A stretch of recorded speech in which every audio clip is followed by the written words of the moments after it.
You're going to learn a marketing strategy that requires 0 paid ads and actually works. This is a strategy that I've used myself, and the core of this strategy is the content of your content. Anybody who scrolls through Instagram for 5 minutes looking at any form of business tip, marketing tip, you're going to see the same thing pop up all the time.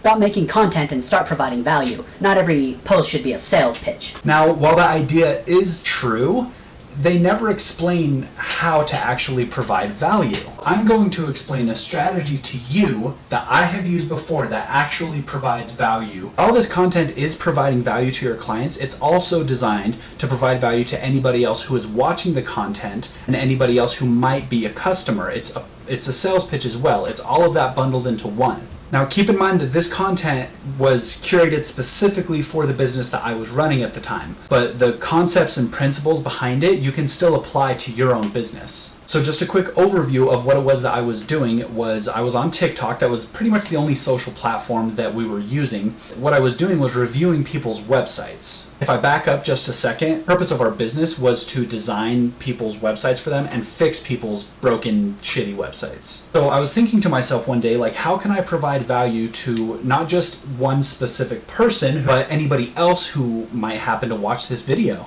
Initially, I started by trying to make a whole bunch of different types of content. Tips on how to improve your website, tools that, industry standards, how to use certain platforms and where certain settings are in there, So just trying to throw a whole bunch of stuff at the wall to find out what stuck. Ended up doing a couple of website reviews where I would basically do a 60-second audit of somebody's website.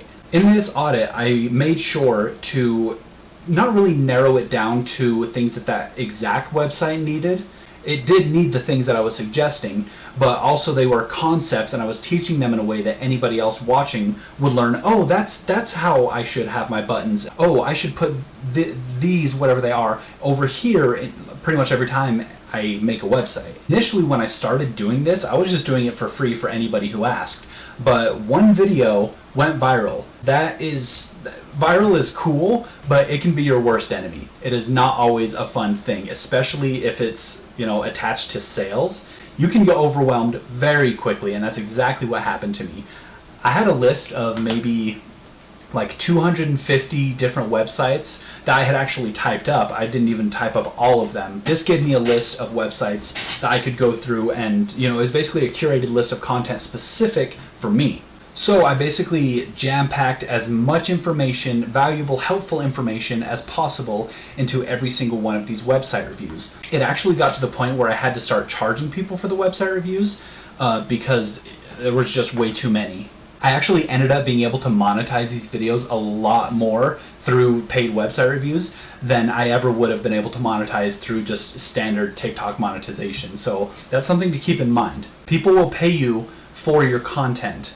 All of these videos are still up. They're still over on my TikTok page. It's at WilkinsonDigital. You can go check them out and kind of understand what it is that I'm trying to tell you. So overall, this really is like a multifaceted marketing concept where every single piece of content is curated for multiple purposes, as opposed to just making content or making a sales pitch. You don't have to be forced to pick one or the other. You can do both at the same time and more. So the first thing that you're going to want to consider is how you can provide value to anybody who sees your content with your content. I don't know what your business is, so I can't tell you how you provide value, but let's think about something for a second to use as an example that's completely left field.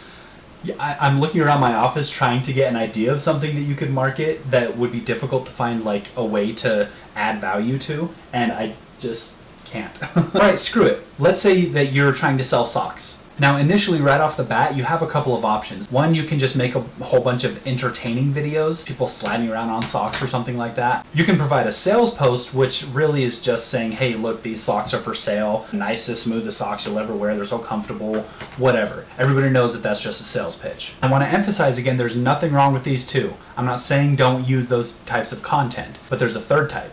So how do you add value when you're selling socks? Well, let's think about it. Well, socks go on your feet. Let's talk about foot health. Certain types of socks are worn during sports, so have a lineup of different kinds of socks and explain why each one is the best for a specific sport. Teach people how to find a type of sock that is best suited for them, that's the most comfortable for them and their needs. Doesn't necessarily have to be your sock either, but you're providing that value to them and helping them make that informed decision.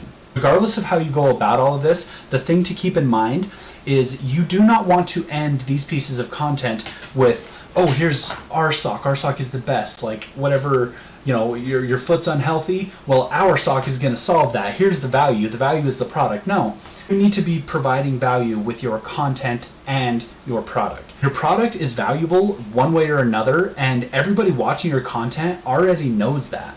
I live in Utah, it gets really cold here.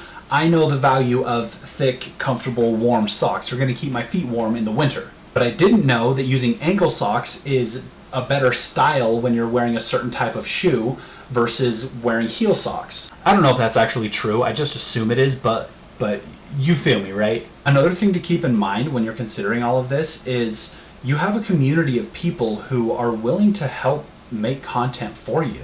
You can do a content competition where everybody uses a certain hashtag and whoever's video gets the most views, they get a free pair of socks or something. Then you can use all of the content that everybody makes to inspire yourself to get new ideas for different kind of content. People are creative, let them be creative. Or if the quality of this video is kind of shitty, it took me a while to get everything set up and I've never done this before, so let's just see where it takes us. I'm using the same principle that I outlined in this video with all of the marketing that you're going to see me be doing. Every single piece of content that I will curate for this YouTube channel is dedicated to providing value to you. So if you're struggling trying to figure out how to make any of your organic content not be a hard sales pitch and how to make more content, then, stay tuned, check it out. See if I provide anything of value to you. You never know.